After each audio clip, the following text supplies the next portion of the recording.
Hello, everyone, and welcome to another episode of Live from the Blue Seats. It is I, producer JL, coming at you today with Dave. His name is, I think. He's kind of the guy that runs the website, I think.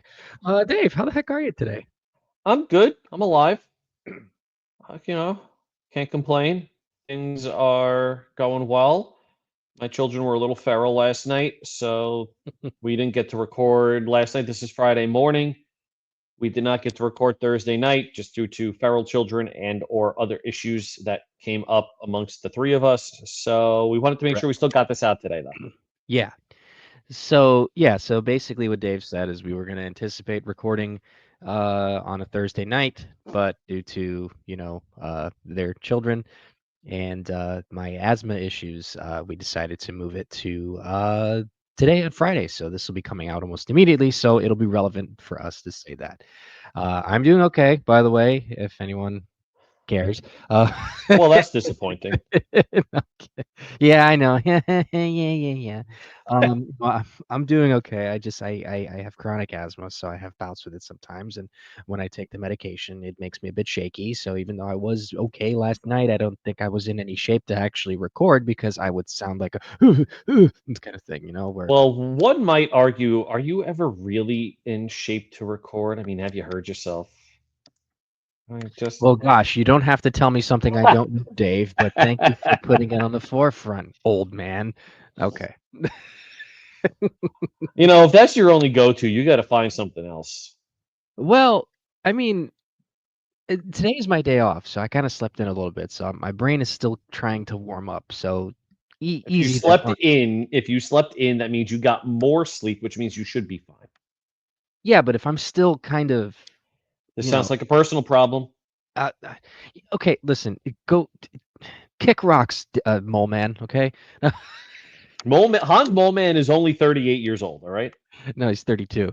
32, sorry. Damn it, I knew I got something. 38 is the Drinking Ocean's has 11's ruined quote. my life. I'm I'm 32 32 years years old. old. All right. Anyways, so because Dave and I can sit here and quote Simpsons references for the next 2 hours. Before I say this, but before we go into the questions, I will say though I do find it very funny that if it's me, you, and Rob on the pod, and Rob doesn't understand the Simpsons references, and it's just you and I going at it. No disrespect to Rob, I think it's hilarious. By the way, that's just me. That's Yeah, I just feel like Rob just kind of sits there like Surly. Surly only looks up for one guy, Surly. Yeah. I wonder if Becky understands them. Maybe she does. I don't know. Maybe she doesn't. But Family um, Guy is definitely more Becky, at yeah, least that makes from sense. what I remember. For those who don't know, Becky and I have been friends for forever, basically at this point. And in college, it was mostly Family Guy that was watched. Less Simpsons, less Futurama, more Family Guy. I'm surprised that she hasn't killed you yet. But I mean, I guess there is good in everybody in this world. So, including for people like you, David. I mean, I'm just as surprised as you are at that. I am very thankful that Becky didn't stab me when she had the chance. Thank you, Becky, for that. I appreciate that.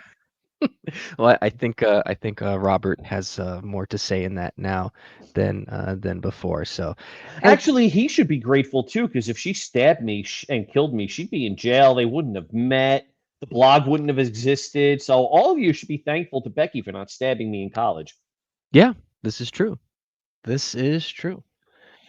All right. Well, anyways, so we don't really have much to kind of Yeah, there's not discuss. much. There's really There's the not. Connor Sherry PTO, but there's a question on it. Is it Sherry or Sherry? It's Sherry. I say Connor Sherry. That's how I've heard. Sherry. Okay, Yeah. so I mean, we have that happened, but there's also a question on it. So We'll save it for that. we'll address we'll save it for that. I prefer answering questions anyway. It's more fun. Yeah. And So it gives us content. We don't have to think about it. Right. Yes, it just makes it easier for you and your brain, your old brain, not to, you know, have to kind of. I'd rather have an old brain than your smooth brain. That is fair. That, I'm going to take um, advantage of the fact that I'm used to getting up at a normal hour, whereas you're not. all right. So let's get into these questions. Like Yes, let's.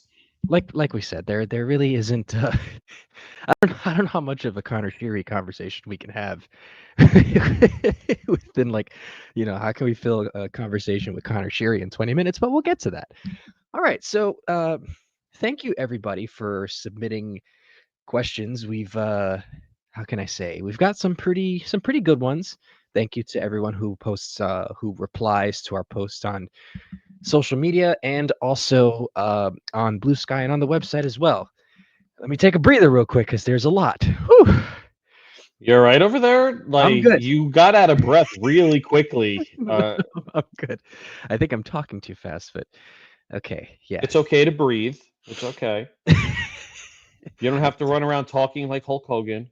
I guess I guess I'm so excited, brother. Okay, now let me stop because he was kind of a crappy person.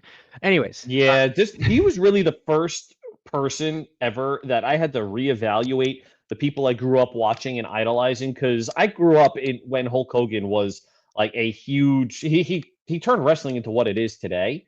yeah, And I don't think anybody can really deny his impact on the industry, but man, what a shitty person he turned out to yeah, be. big Union Buster too, which is kind of crappy Yes. guy. Yes. Outside of also the obvious racism, but that's beside the point. But Yeah. Really the first person I had to take a step back and be like, should I really have grown up idolizing this guy? And that's yeah, what you do as a functional human being and adult is you relook at things that you grew up with and you're like, huh, I really did I learn or am I still blindly following something because it was what I was comfortable with? right. I mean that happens to all of Yeah, us. you got to step out of the comfort zone every now and then. Right, for those who are not completely, totally brainwashed, or I don't say brainwashed, but it's self-evaluation and introspection is always a good thing. But all right, questions. All right, because we can sit here and talk on hours about that as well. Um, Fair. so this first question, so we got a couple of questions on Twitter. So um, this first question comes from Kevin at Spozo211, Hey, and Sposa. Sposa, will he's you come to Blue Sky already? let the man be. He'll go over when he's comfortable. Um, So he says my last two jersey purchases were Callahan and Kreider. Both were under long-term deals, wore letters, and were considered part of the immediate core.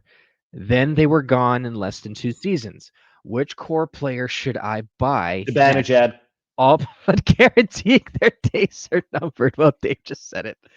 Or It's no. You know what? I'll Zibanejad's the easy answer. Will Borgen. That contract is already not a good contract. how so? Um, Overpaid by about 2 million per year. Already declining.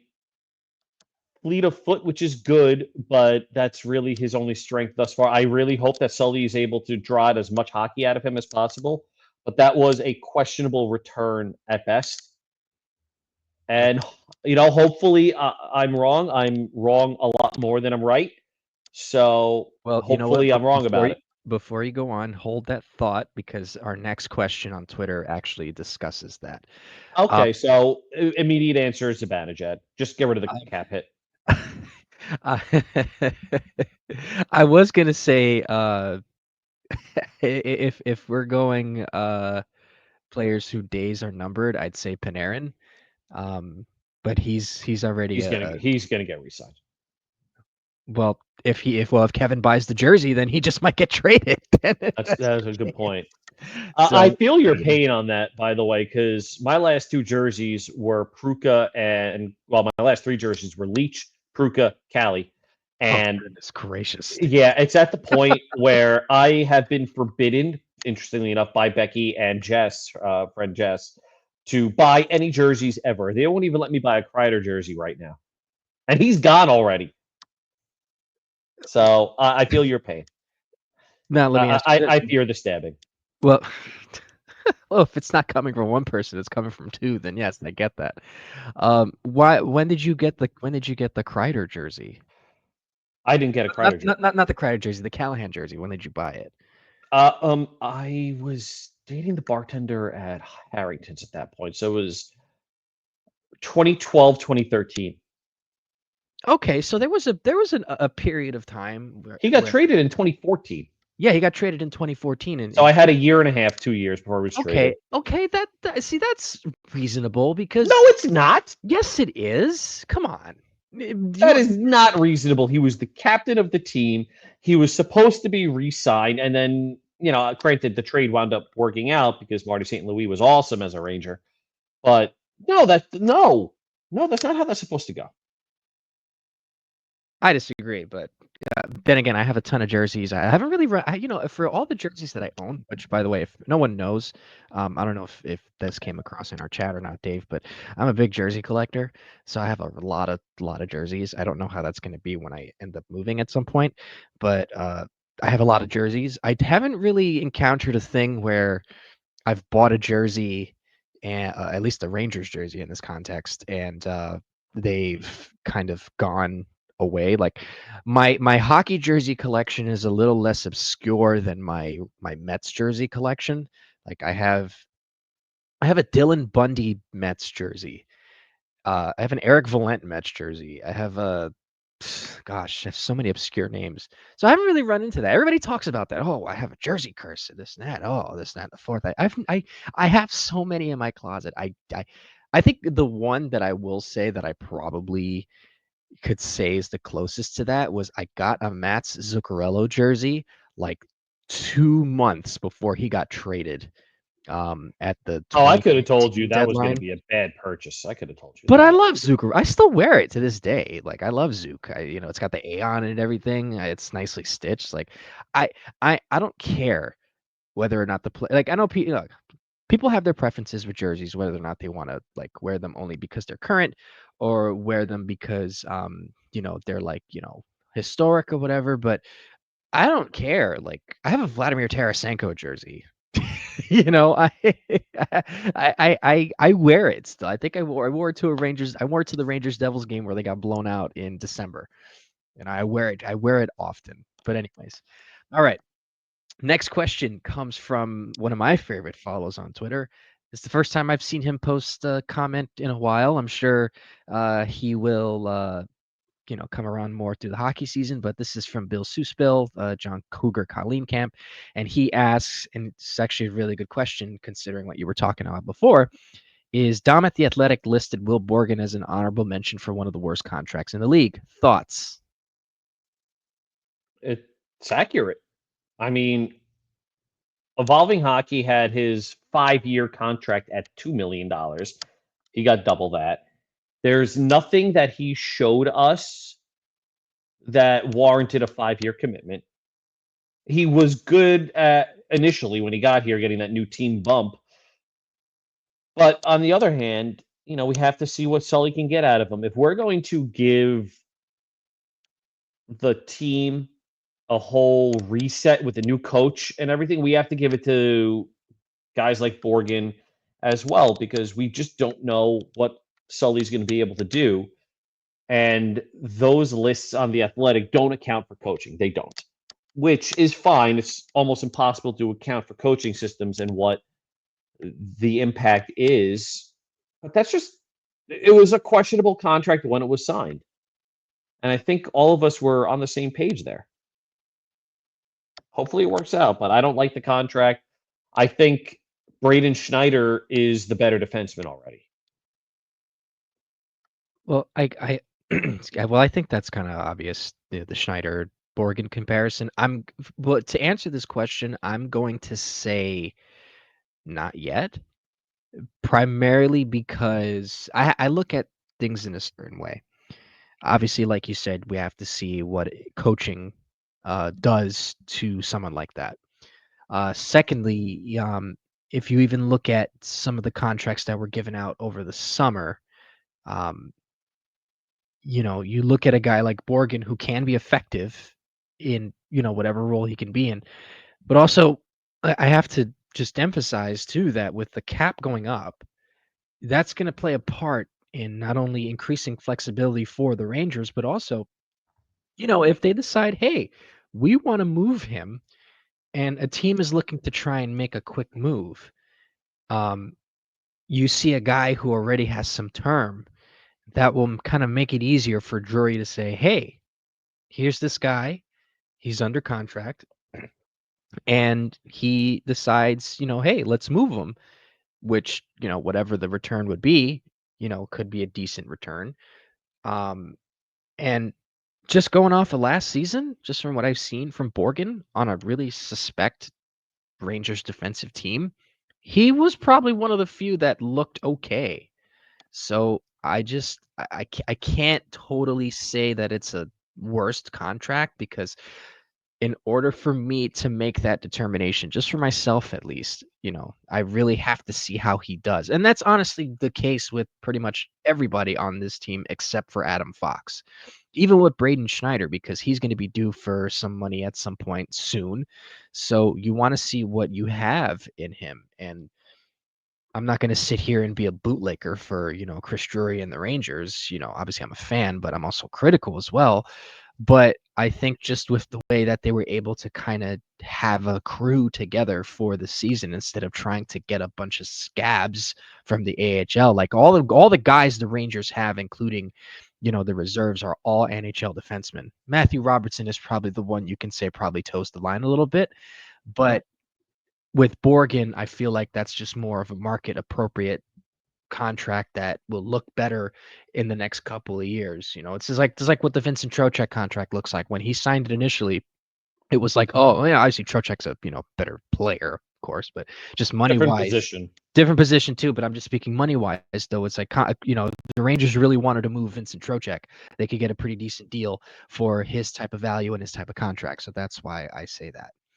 Um, The question is basically, do they get the 22-23 version of Borgen, or do they get the 23-24 version of Borgen? The 22-23 version of Borgen was solid defensively. It was his age 25 season, but he hasn't matched it yet. The last two seasons have been pretty bad. And whether or not, like you said, that's a product of being on bad Seattle and Rangers teams, we'll see. It's I don't like committing 5 years to somebody who is a passenger on a pairing. Maybe that's the best way of putting it. He's a passenger. He needs a better team and a better partner in order to get the most out of him. That's fair, and I could see why you would come to that. I just want to see what it looks like under Sully, because Yeah, if it because it's the summer right now, so we really, you know, and obviously, they're probably going to go through the typical growing pains, um, that teams usually go through. Because this crew, out of all the Rangers teams that they've had over the last couple of seasons, seem to be seems like they're going to be very susceptible to a new sort of coaching change and style. So, but hopefully that change ends up working for the better. So I honestly can say no, but I can't rule it out unless I see a little bit more of how he fits into Sully's system. All right. So next question. So we turn over to Blue Sky right now, and this is from DSAM at DSAM1921. Dave also had to point out that DSAM was probably not born in 1921 because he'd probably be dead by now. and So definitely not posting on social media. not posting on Blue Sky of all places either. So thank you for your question, DSAM. He writes, given the given the Shiri PTO, a very Sullivan's guy move, should there be concerns for the forward core? Should there be concerns the forward core could be too crowded for any of Othman, Perot, or Berard to make the lineup in the spots we want to believe are open for them, or should it be feasible for any of those young players to make the team? And then he has a follow-up question that says, if none of them make this team, how quickly is it beyond over? I like that follow-up. So the standard, I have to look at I'm trying to pull the question up because there was a lot there. So I just want to make sure I get it right. Should there be concerns about the forward core? No, because Shiri is there in case Othman or Perot, in case of two, hold on, in case one of Othman, Perot, or Berard. No, in case two of them don't make the team, because there are two open wing spots. Basically, Othman and Berard are penciled into them, with Perot probably starting in Hartford. So he's insurance on that aspect. He's probably also insurance on Taylor Radish, to be fair. But I wouldn't be too concerned. It's basically the same thing of, if these kids aren't ready or can't play through an extended look in October, maybe early November, then yeah, Shiri's there. I wouldn't look too deep into this. Shiri also is looking probably at an AHL audition via training camp, because he spent most of last year in the AHL. Hartford needs some forward help. Why not give him a look in the AHL, sign him and waive him, basically? He's not going to get claimed. There's nothing to really worry about. And if the young players don't make the team, I mean, is that a concern for the Rangers? No. Is it beyond over? No, because they're kids.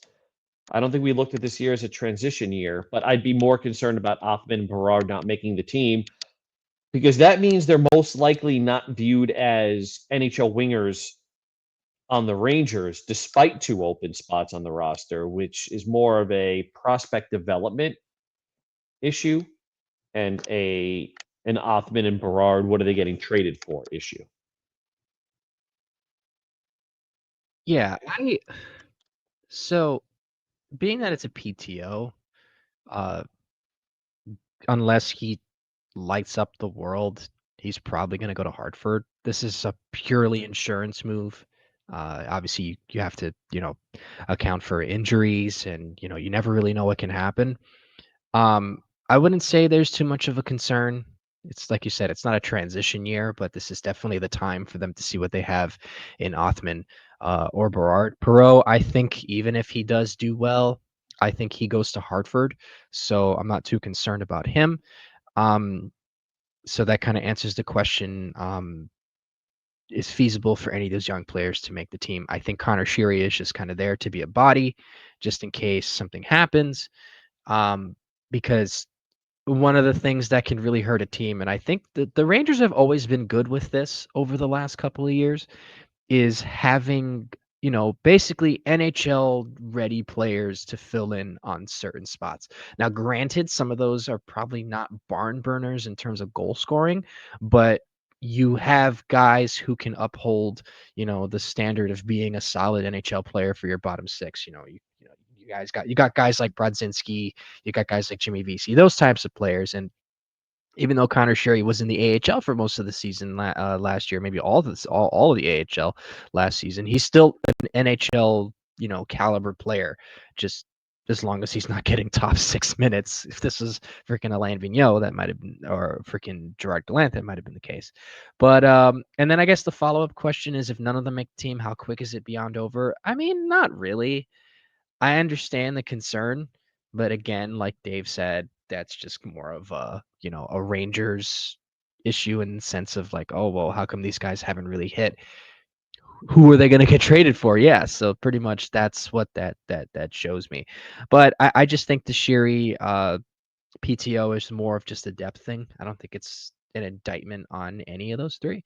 Now, if the thing that I could probably say is that if Gabe Perreault makes the team and he's here, then I don't anticipate Shiri either sticking with the team or even staying in Hartford. He's probably getting cut, if anything. So there's that. But maybe I'll be wrong. But good question though, because that is definitely something to think about. All right. So now we're going to transition over to the blog. So thank you again to the commenters who are give us these good questions. We had probably the I still can't get over the The last teabagging the question. teabagging question, so that was still pretty good. Um, so there's a food one that we will save for the end. So this question, Does that qualify as food? I mean, it's a food related question, unless you want I me to. don't know. I don't know if that qualifies as food, but okay, fine. We'll I'll keep continue. I'll keep that towards the end because it's not Ranger Yes. related. So this first question comes from Nikki70. Thank you, Nikki70, for Oh, sending in the question. Uh, and it says, if Sullivan's final assessment of Mika is he's no longer a viable center, how do you think the 2C and 3C positions shake out? Is there a potential guy in the minors? Should Edstrom be in the conversation? hmm. I like that last question about Edstrom. But if Sully's assessment is Mika is no longer a center, then obviously Trocheck winds up as the 2C. I think they eventually give Parsonen a look at 3C. I just don't think he has it, and I don't think he's considered a kid or a prospect at this point. He's got multiple NHL seasons under his belt. I don't consider him a prospect. I don't. The only guy in the minors is Noah Laba, too. So I don't know. I like the idea of Edstrom if Mika doesn't work out, but if they wanted Edstrom at center, they would have put him there last season. They wouldn't have signed Sam Carrick, or they would have shifted Carrick to the wing. Right. So I don't think they view Edstrom as a center. I don't think Parsonen is it. If it doesn't work short term, it's going to be Parsonen because they have no other options. Hopefully, Laba turns heads in Hartford. Otherwise, they're going to trade for somebody. I don't know who, but there's nobody on the roster right now that can fill that spot. That's one of the many reasons why I think Zibanejad is going to be a center for at the very least the full year, and they go from there. I know that when we had our roster predictions, I did say that Mika would do well on Miller's wing, which I still do maintain that, but I'm not against having Mika as your second or third C. Again, a lot of this is predicated on how they look inside of Sully's system because maybe Sullivan has this plan for, essentially kind of what Rob has been saying for the past 2 years is kind of turning Mika into this shutdown 3C. uh, Obviously, you can still use him on the power play because regardless of him not doing well as well on the power play, he still has a great shot. He still has loads of talent, and even in the instances where he played center towards the end, uh, last year, towards the end, he still looked really good. Obviously, a lot of his issues were, it seemed like he kind of maybe worked past some of the issues that weren't on the ice related that affected his on ice performance. So you hope that he's been able to fully get over that hurdle and still give us some pretty good production out of the center spot. Because look, let's be real here. He's still a very good defensive center. Okay, like I think what ended up happening, and I was thinking about this the other day with Mika, is I think the Mika that we get now is kind of the Mika that was always the guy that we were supposed to get. 30, 40, 35 goals, maybe 30 goals, maybe 70, maybe 80-point player. But I think what ended up happening and this is no slight to Mika at all, but I think he had this sort of spurt where he was really sort of showing that he could be, it's something happened where he elevated his game to another level, which I don't want to say was sort of a flash in the pan, but it seemed like it was a flash in the pan. But we knew that he had the skill to do that, and we didn't get that for as long as we wanted. So I think he's kind of reverted back to what he was before that, which is still a very solid player. Obviously, he's a little better than he was, than when we got him in 2016 when we traded Broussard for him. So I still think he can be effective on the center position. But if they do end up putting him on Miller's wing, then I think that I I understand why people are not high on Parsonen. I get it because he's been bounced around from Nashville and Colorado. But I think, and this is just me, I could be totally wrong. You can clip this if you want and throw it in my face if he's not on the team by the end of the season. But I think Parsonen, just from what I was able to see, I'm no analytic darling, I'm no scout, but the kid has a motor. And he's still young enough to be considered a kid. Um, he has a bit of a motor. I think he's like a good player for Sullivan's system. He's very high energy. He brought a lot of life when he was playing with Berard on his wing, so I think that will factor in more than what most people think. Uh, so I think if it's not Mika or Trocheck, it's going to be Parsonen, and I'm willing to go with that experiment for the first maybe month or two of the season to see what happens. Edstrom at center, I mean, kind of should just stay where he's at. Um, he could definitely bump up to line 3 because he definitely has more skill than people think. But I think just him with Carrick and Rempe down on the fourth line, I think that's where I think he'll excel at the most, and I think that's where he plays better against the competition for his skill set. I think Edstrom, his size, along with Rempe, who I think is going to have a phenomenal season, in the limited role he's going to get. Um, I think Edstrom is fine for that third for the fourth line, and then Parsonen should be 3C. So, So um, I just want to yeah, add one thing on Zibanejad. You said, something changed with Zibanejad. I don't think it's him that changed. I think he was miscast by Peter Laviolette as a shutdown center. And that's why people were upset with him, quote unquote, getting exposed against Florida in 2024. And a drop off in his 5-on-5 metrics is that he's not a shutdown center. He was a good two-way player, but he shouldn't be matching up against the Barkovs and the he did do pretty Eichels. well though. And I he will did say it. He was fine, but he didn't excel in the role. I think that's fair. Trocheck is built for that role, and that's why I think Zibanejad again gets a longer look at center. Is he's if it were me, and I trust me, I've read the comments. I don't think there are a lot of you that don't want me anywhere near coaching or GMing, which is fair. I don't want to be anywhere near that either. But if it's me, I'm deploying Zibanejad as in an offensive zone sheltered role and just letting him cook offensively. Give him a couple of wingers that can drive offense and let him fire away. Let him kind of not disappear from a defensive role, but take some of the strain off of him. Don't put him up against Eichel and McDavid. Put him up against the second line center. So Henrique and I don't know who the second line center is in Vegas anymore. Carlson? I think so. Put him up against them. Put him up against lesser competition Well, I mean, and that's see ultimately how why he you does. that's ultimately why you traded for JT Miller because Yes, to JT take Miller the can do that. exactly. You put Miller up again. Maybe not. Ideally, you put Trocheck up in that shutdown role. You and then you have Miller also taking some of those top minutes, and you let Zibanejad feast on lesser competition in an offensive role and see what you get out of him. Miller can handle the tough minutes. Trocheck can handle the shutdown minutes. Obviously, Zibanejad can't do that.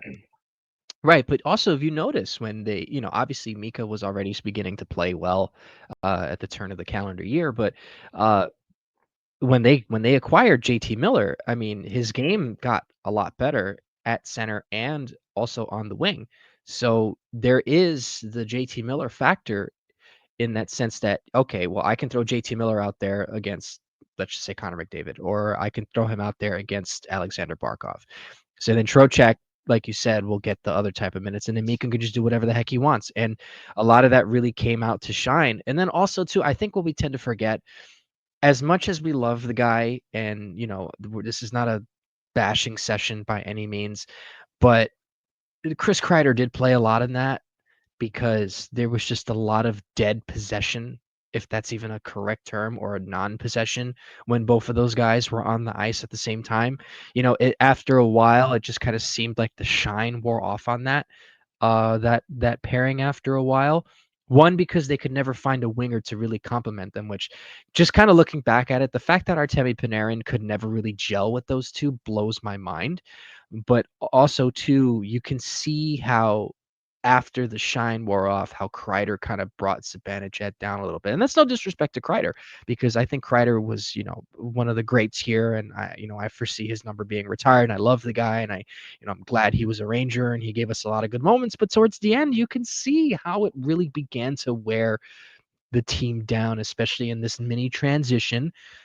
Also, just with advanced metrics, and then last season with all the external stuff, you can see how that really brought a lot of things down. So how Mika does with without Kreider, with a different player, like maybe with a Cooley or maybe with someone else, you know, it remains to be seen. So, Him, Cooley, and Othman would be a fun line. oh, it would be. I would definitely be for that. That reminds me of when Gallant did the one good thing that one of the few things that he did well with the lineup was when he put Lafreniere, Kako, and Zibanejad together against the Blues, and that basically saved his job. I don't know how much of that you Oh remember, but it God, was it yeah, I was it was remember. it was I the end of 20 remember. it was the end of 21, and they were just an abysmal losing streak, and he threw Lafreniere, Kako, and Zibanejad, and they lit it up like crazy. So you hope that you'd get a very similar result to that. If Mika decides to get put with if they decide to put Mika with those guys. All right, next question. This comes from NYC Crash. And he says, or they say, okay, no BS. Of all the kids, Parsonen, Othman, Berard, Perot, Morrow, or any of the kids in the AHL, which ones do you think are the best fit for Sully's type of system? This year seems like we have more roster spots available in recent memory, and of those, there are some real chances for some to step up and make it. Which do you think will have a really solid shot at the club?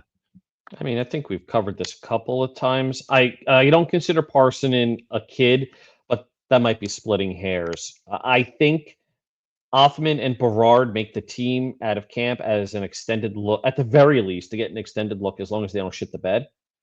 Morrow, I think, is a great fit. I think people are really sleeping on him. I'm definitely not.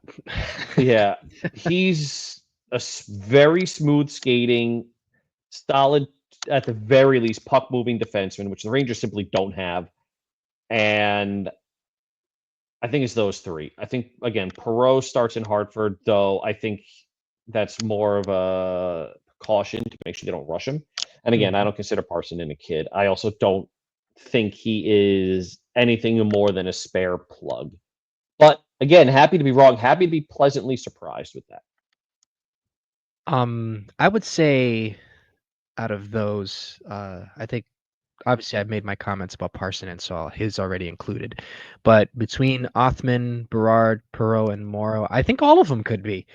Uh, there's been no indication for Sullivan that he stifles skill players like old school John Tortorella did, or even Gerard Gallant. So I think considering that they're very intertwined with the U.S. national team development program. Um, and obviously that's where Perot, really kind of came from. I think that he'll fit in perfectly fine. Um, I think a lot of the guys that Chris Drury has tried to get would fit in that sort of system, like Adam Sikora, once he grows more into, his play style, is a perfect fit for that. Uh, you would hope that this is something good for Brennan Othman because, he's supposed to be this tough, if you just read the scouting reports on him, he's like a gritty type of player with skill. And I know Suit was mentioning this in our group chat, basically saying he's got a great release, but how is he going to play outside the puck? And him being the kind of a rough and tumble kind of guy, you would hope that that's kind of what you would get. So I think all of them kind of fit. And I think they will probably all be in the NHL at some point with Mike Sullivan, at least within the next, altogether, at least within the next probably year or two. Because I think at this point, when the cap goes up and the Rangers are trying to shed assets, especially with the contracts on defense, I think Morrow will be here more sooner than most people would think. Um, the change of scenery would do him well, like it will do for Keandre Miller in Carolina. So I think all of them. And again, don't sleep on Parsonen. Again, I could be wrong. he could be a total dud, but just going off of what I've seen, I think Parsonen fits Sullivan mold well. Um, so this question, this is more of an, I guess this is an open-ended question. This comes from Richter, 1994. Why haven't we won more than 2 cups in 86 years? In 10 words or less. Okay. 10 words. Exactly 10 words. Because it's really fucking hard to win a Stanley Cup. I know you were looking at your Sorry fingers. for laying it out that way. I was counting on my fingers as I did that. But it's really fucking hard to win a Stanley Cup. And especially today when there's 32 teams, if you want to talk about pre-expansion, pre-1967 or whenever 67, 62 somewhere in there. Pre-60s hockey, fine. I was not alive then. I was born in 1984. I cannot talk to you from 1940 to 1965 or whenever the hell that expansion was. I want to say 67. 67. It was 67. I It's was right. 67, yeah. Okay, so I was right. I can't talk to you about those 27 years. Since then, hockey went from 6 teams to 32 teams. So they went from a 1 in 6 chance to a 1 in 32 chance. Even the best team in the NHL does not win the Stanley Cup every year. Well, we figured that out 2 years ago, so and in 2015. So, Yeah. So how often do we say the President's Trophy team does not the President's Trophy curse? By definition, the best team in the NHL wins the President's Trophy.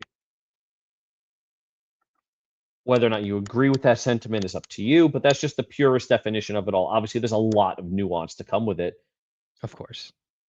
but the playoffs are a whole different beast.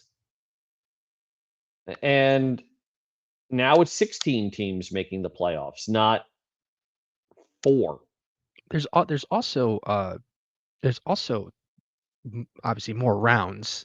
You Yeah. know, I think what was it? More room for a goalie to get hot, more room for your team to get cold. The Rangers had one of the best penalty kills in the NHL 2 years ago. They allowed 50% effectiveness to the Panthers. That's one of the main reasons why they lost that series. They could not shut down the Panthers' power play, Mhm. despite having one of the league best penalty kills. And they just had a blip of 6 games where they just couldn't get it done shorthanded. I mean, it's just really fucking hard to win a cup. That's all it is. I wouldn't lean too much into it or read too much into it, I should say. No, of That's course. just me. No, you're definitely right. Winning a Stanley Cup isn't easy, and I guess my answer to this is lack of foresight. Um, it's not the case every single time, but I feel like in many instances, which by the way, I'm gonna interject very briefly something off topic here, and this might be rude, but I just saw Mr. Softy truck drive by. Anyways, we haven't had Mr. Softy here in forever. Anyways, It's 65 degrees in August. um, I'm like Homer, running for the chili van. No, you're more like James Woods Family Guy. Ooh, piece of candy. Family Guy reference. Sorry, it's like I'm answering the question. I didn't want to completely get totally distracted by that. I am a giant child. I think just with the Rangers not, I just think there's like a lack of there's been lack of foresight. I think now as tumultuous as Drury has been, I think that there is some foresight amongst the organization in trying to fix a lot of the mistakes that happened in the past. So as not perfect as they are, and there's a lot of mistakes that have happened, I think in the context of understanding how to supplement your team going forward is something that I think will help this organization in a long way. Because if you look at pretty much a lot of what the Rangers would do back in the day, I know that trading for Matteau and Noonan and McTavish and Anderson. Some of those trades would have been okay. I mean, they were okay because they won the cup, but um, I feel like the one that really the lack of foresight in that was trading away Tony Amonte. I understand that got Stefan Matteau here, and that played a critical role in obviously the Rangers going to the final. But at the same time, they had Doug Waite, they had Tony Amonte, and Neil Smith has gone on record to say that he didn't want to do that. You know, they had Todd Marchand at one point. Now, again, you're bordering the line between prospect hugging and trying to go for it. I think Waite is a little bit less more than Amonte because I think Waite was traded for Ticken, and I'm trying to recall, but I know Waite was dealt to Edmonton. Um, but the Rangers had a lot of talent.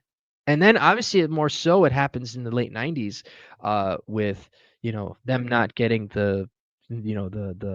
they're losing out on the Joe Sakic offer sheet, which I wrote about, by the way, if you want to check it out. And then obviously pivoting to Pat LaFontaine, and then with him getting hurt, not replacing that, uh, Mark Messier leaving, I think that was a good idea. But they never found a way to properly supplement that. They had a lot of guys. Like one of the things I remember, and I'm bringing this all together. One of the things that I recall is they had this defenseman. I don't know. His name was Matthias Nordstrom, and Matthias Nordstrom went on to be a very solid defensive defenseman too, for the most part, at least from what I remember, with the LA Kings. And he was really, really good. Now you could probably throw in Sergei Zubov in that degree, but I guess the criticism of Zubov at the time was he was kind of soft. But I don't think many people in the Rangers circles understood that you needed to have a lot of offense on the back end to help. Because if you look at those Dallas Stars teams, all those defensemen were pretty, I don't want to say offensive, but they were very good. Daryl Sador, uh, Darian Hatcher, uh, Sergei Zubov, those Dave Reed, all those guys were, they could get you some offense. Um, so I just think over the years the Rangers have always had this lack of foresight. It's like they tried to replicate the 94 formula even up until the Sather years after the lockout, because you could see it how they would go after certain players in the draft. I mean, Hugh Jessamine, really? In the draft that had probably the most skill. His, Okay, you okay. know, Jessamine completely shattered his ankle or blew out his ankle or something like that, and it right? really derailed his trajectory. Yes, it looks horrible, Yes. but that wasn't a terrible pick at the time. It's that injury really crushed him. Okay, I understand People that. don't leave. People forget that a lot. No, I know. I'm saying this full on knowing that he's got injured. But the thing is that uh at the time there was so much skill that everybody knew it. That draft, from what I can recall, it wasn't as if there were these hidden gems. These guys were known hot commodities, and Yeah, that was the best draft of all time. it was. Other than Jessamine, who played 2 NHL games, Sean Bell, pick 30, is the only one under 50 games. Sorry, under, hold on, not 50, under 192 games is the next one. Sean Yeah, Bell played 20 games. He was the 30th pick. Jessamine played two. The next one is 192, Marc Antoine Pouliot. right. And there were rumors that Getzlaf would have been picked by the Rangers if he was there, or I think Giroux was also rumored to have been picked by the Rangers. Those guys are being floated around, but I think it's just this team has been so averse for a very long time to sort of look. I understand why they picked Jessamine, but at the same time, it just kind of just stuck with kind of the idea where they wanted to get like a rough and tumble kind of guy. I understand the NHL was different back then, but if you're drafting, you want this player to sort of play long, and then again, you could flame me in the comments if you want, because I am on the younger side, but I do remember that. That was probably my real first like sort of welcome to the NHL moment for me, even though I never played in the NHL. Um, I just think that the way that they built teams was trying to replicate the 94 formula. And they have failed spectacularly, especially in the late 90s. You know, just very slow, very defensively suspect teams, too top heavy. Uh, you know, it's just lack of foresight. Other GMs were able to do it. They were able to sort of kind of get things together, and the Rangers just couldn't do it. So that's why I think they haven't won a cup. Hopefully that changes. But um, all right. So next question. Actually, so we have 3 questions from Captain Jack, and I'm going to try to get to all of them quickly. Um, so the way that I have it here, so I'm going to be doing this backwards. So it's going to go 3, 2, 1 because you did submit 3 questions. Um, so Yeah, Jack, you could just do that in one comment next time. yeah, but thank you, Captain Jack. Yeah, but thank you for the 3 questions. But one Yes. comment might make it a little bit easier. Yeah. So this first question that I have on my screen here is, how do you think the NHL should showcase the US-Canadian rivalry and NHL players at the Olympics? Oh, this is an easy one. Whatever plan they think they're going to do the exact opposite. What And makes you that's how say they that? should do it. What makes you say that? Because they suck at this. I don't think anybody can disagree with us at this point. No, of course They not. are terrible at marketing their own sport and their own players. So whatever they think they should do the exact opposite, and that's the plan. I guess that's fair. I think honestly, um, so obviously we know the Four Nations tournament was a massive success. I mean, that was probably that was probably the highlight of the season last year or last season because that was such a fun tournament. Um, I think what they need to do, but then again, the thing is that you don't want to make that stale. That worked out because of how exciting it was and how it sort of doesn't happen all the time. One of the reasons why the All-Star game kind of really faded into obscurity is because it happens every year and then the players don't really play.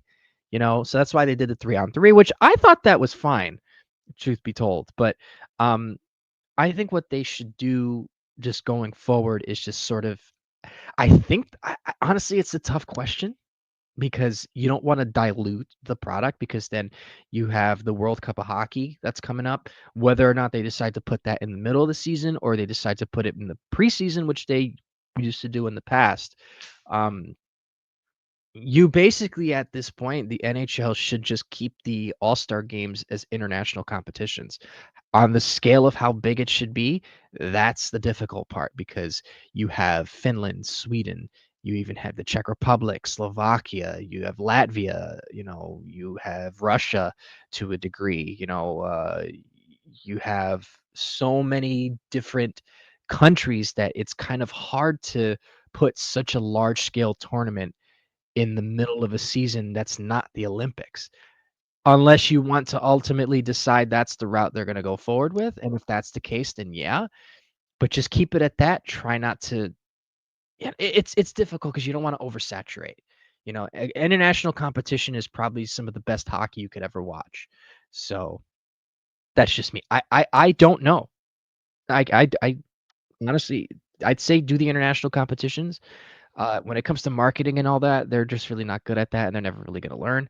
You just kinda have to let the game, figure it out. It's like to let the game be the one that talks, because the way that those boys were playing in the middle of February, I think that overtook the NBA All-Star Game in ratings, and I'm so happy about that, and I don't mind the NBA, but, you know, the How did NBA. you wind up talking about the NBA? No, I'm because ratings and popularity, that's why. Okay. Because My the NBA. tummy just rumbled. I'm hungry. No, the That's my NBA. way of saying let's move on. Okay, well, Sorry. just to finish it, the NBA is a bigger sport audience-wise, and the NHL overtook it. That's the way you do it. All right.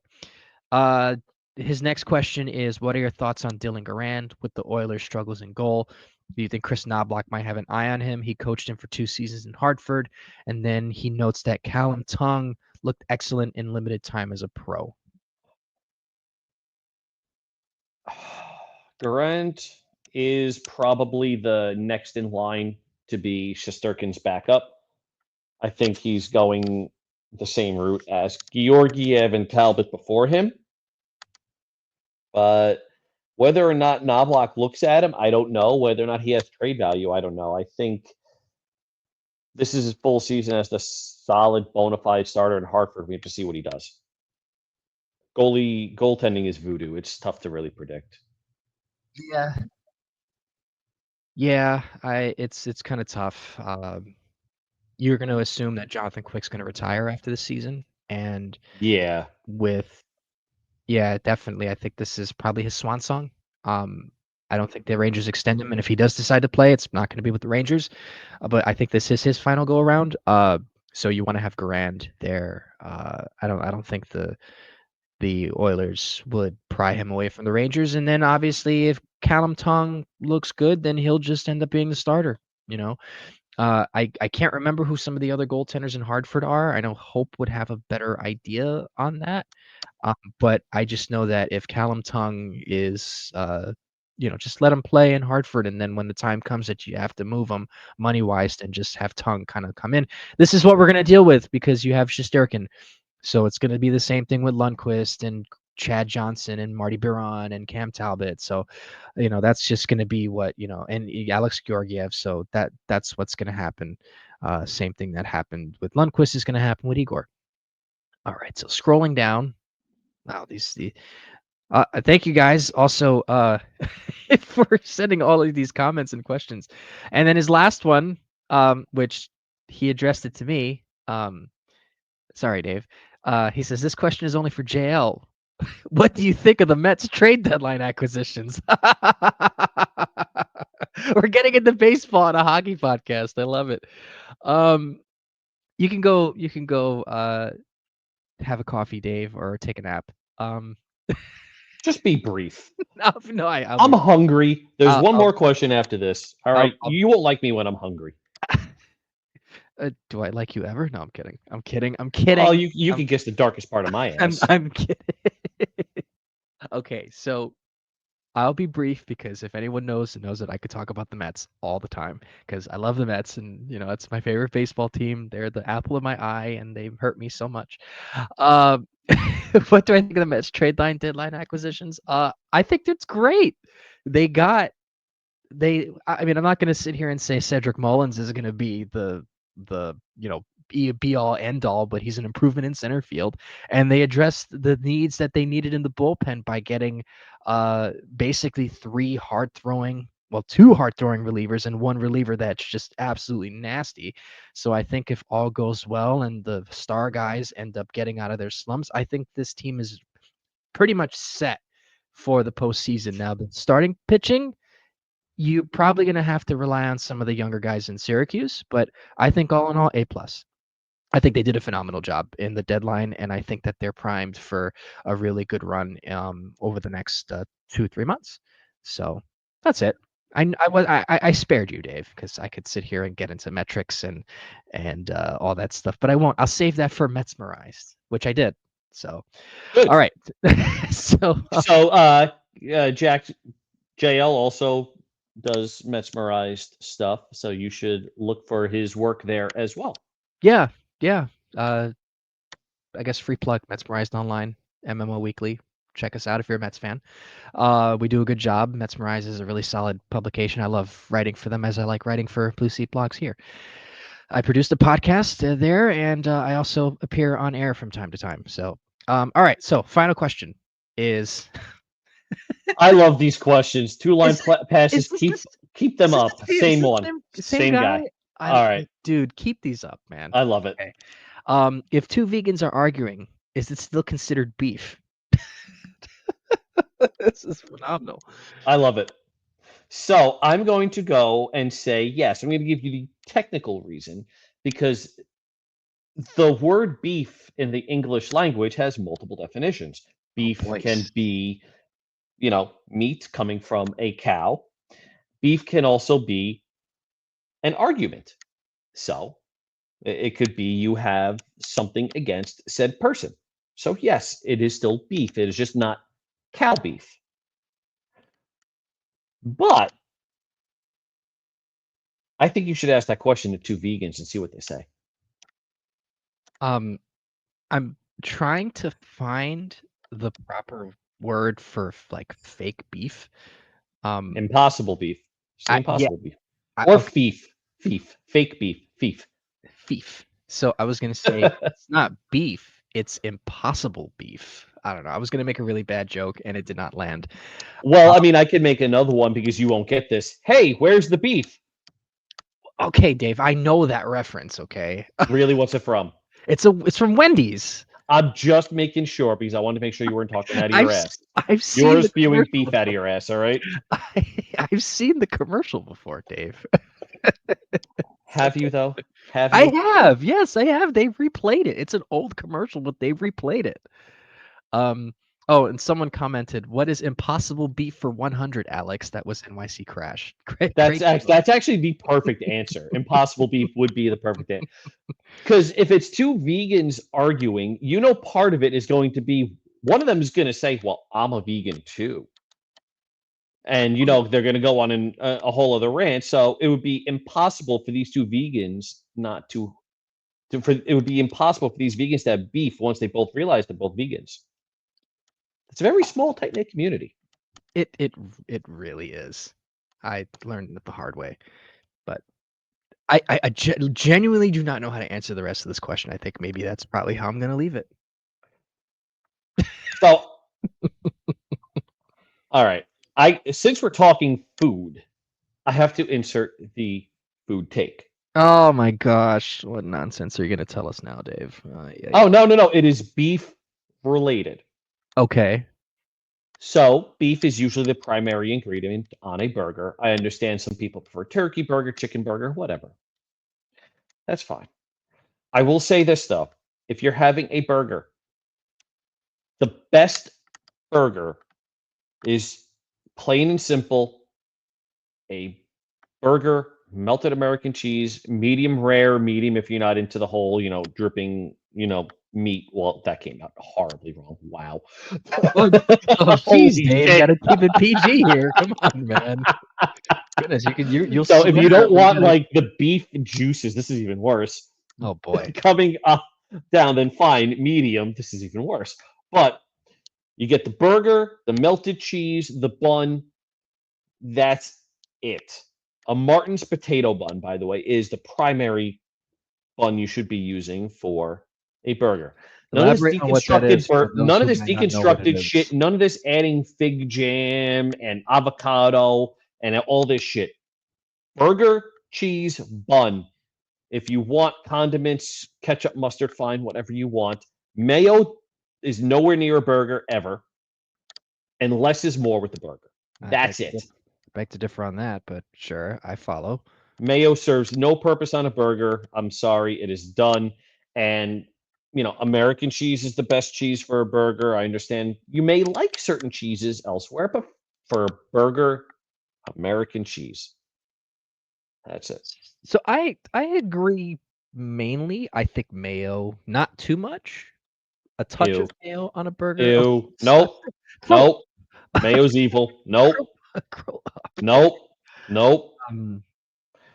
A sliver of it onto the bun. You throw some Heinz ketchup with some pickles. Then again, No. No. Less is more. No. but No toppings. None of this toppings bullshit. No onions. No pickles. No lettuce. No tomato. Who wants vegetables on their grill? Give me a break. do you Enough.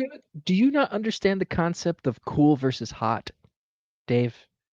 It's like we're talking about that old McDonald's burger that says, "Oh, the meat, the bun stays hot, but the what is it? The bun stays cold, or the meat stays hot, or whatever, or like the lettuce stays cold, or whatever." I That know was you're talking about hot meat now, and we're just going down a yeah. completely different rabbit hole. But then again, in the era that I grew up in, uh, and all of my fellow millennials can relate to this, at least the younger quote unquote millennials.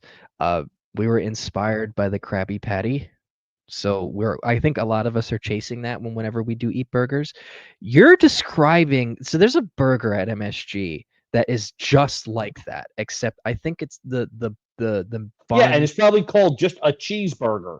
It is just a cheeseburger, but it's legitimately just uh a big slab of meat with melted cheese on it, and it's a good That's how a burger. burger's supposed to be. None of this deconstructed, adding different cheeses and toppings and shit burger bullshit. Gosh, That's what all is? it is. All you less is more sometimes, folks. Well, that's not entirely true.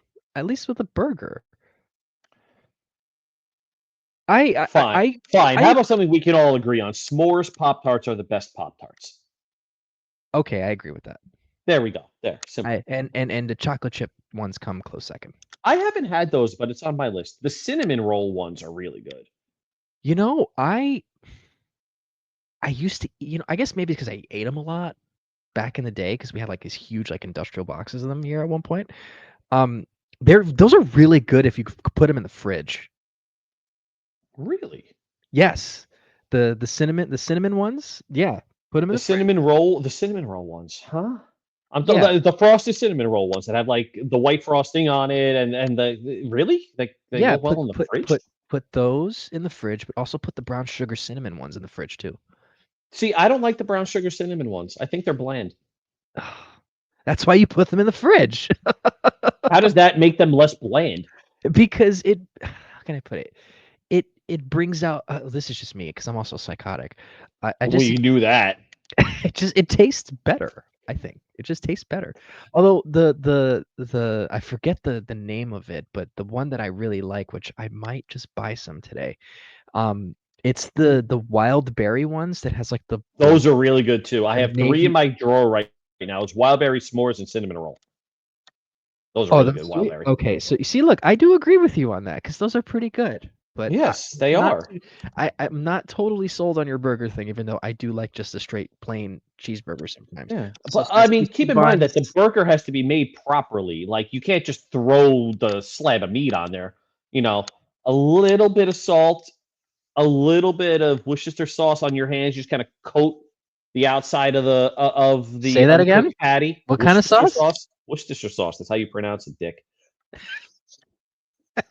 Google it, YouTube it. It's Worcestershire sauce. That's how not Wor- Worcestershire. no, All right, first off, it's the worst word.